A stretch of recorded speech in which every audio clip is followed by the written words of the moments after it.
not just quoting from Romans and Galatians and things like that, but understanding the relationship between them. And if this is as early as 150 AD, how can anyone maintain this wasn't being taught? Now, were issues such as the atonement, substitution, the nature of justification, the key disputed issues of the day? No, they weren't.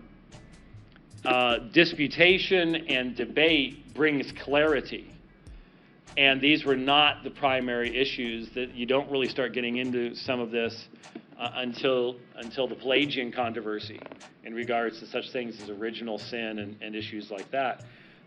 So could you find a number of counter citations from other pieces of history?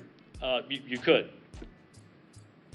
Unless you're trying to turn everybody in the early church into yourself, that shouldn't be surprising, because you look at what's available in literature today, and you're going to have the good, the bad, the ugly, the everything in between. You're going to be able to find it, and so it shouldn't surprise us that in light of what has come down to us, and remember, undoubtedly there were other books that were written, but if the Romans were destroying the manuscripts of Scripture, a Roman soldier can't tell the difference between the Didache and the Epistle of James. So it's really not surprising at all that the literary remains of the period of time when the church is under persecution, which is from Nero in about 64 all the way up to the peace of the church in AD 313. It comes and goes. It ebbs and flows. We'll talk more about it. But it's not surprising in light of especially the empire-wide persecution taking place between 250 and 313, that so much Christian literature was destroyed. What's actually surprising is that we have as much of it as we do.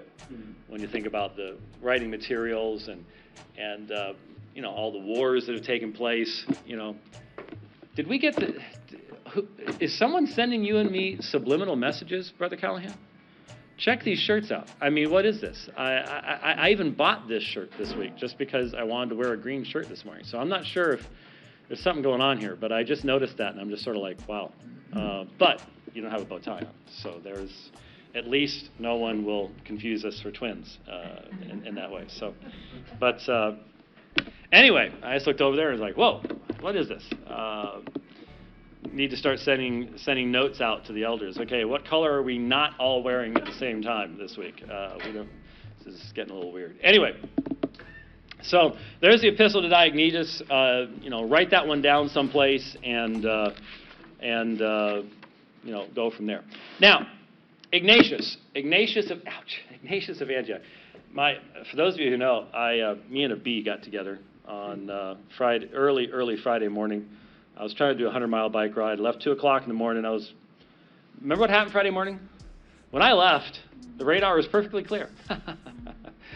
It didn't stay that way. And so I was trying to outrun the rain and running around dodging thunderstorms and stuff. And somewhere along the lines, me and a bee got together. And this is actually looking much better in comparison to that. It's only about twice the size of the other hand now. It was much, much worse yesterday. It was just... Oh, it was disgusting. It was, it was just like, get this thing away from me. It's disgusting.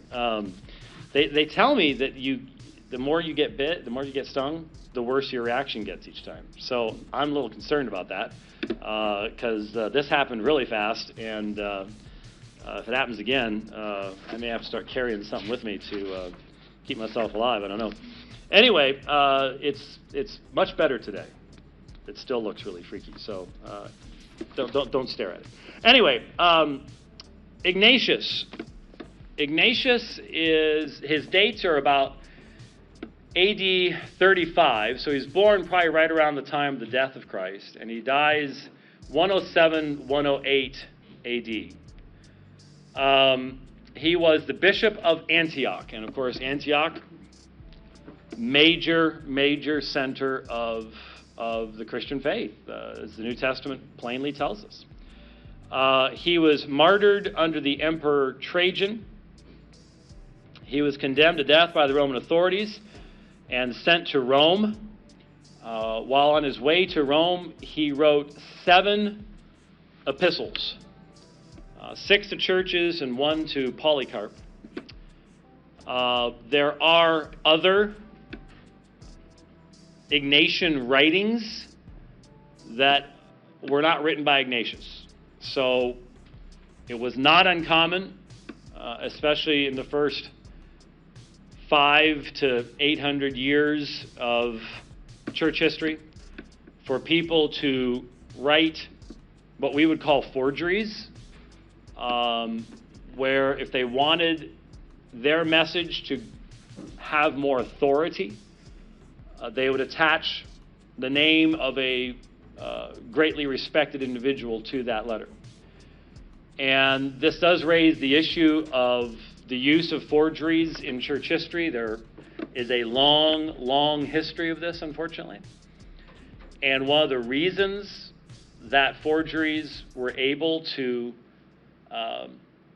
have success up until the Enlightenment, the Renaissance, period of the Reformation, was because of the concept of anachronism that I've already mentioned to you. Especially during the medieval period, once people basically lost the opportunity of meaningful education and literacy, and travel, the Pax Romana had allowed for a tremendous amount of travel. Once the average person did not move more than 7 miles any one direction from where they were born, the world became a pretty small place. And it became difficult to detect anachronism. If you think the world has always been the way it is now, and you read something that was originally supposed to have been written 700 years earlier, and you see elements that you'd be familiar with in your experience, you just assume that if you're familiar with something in your experience, it's always been. And so you wouldn't have the ability to recognize if someone had made a mistake and in their forgery had assumed that people 700 years earlier would have known about X, Y, or Z. Once anachronism became recognized, then you had the beginning of critical analysis of ancient texts. So, for example, we're going to run into later a fellow by the name of Lorenzo Valla. And Valla, a child of the Renaissance,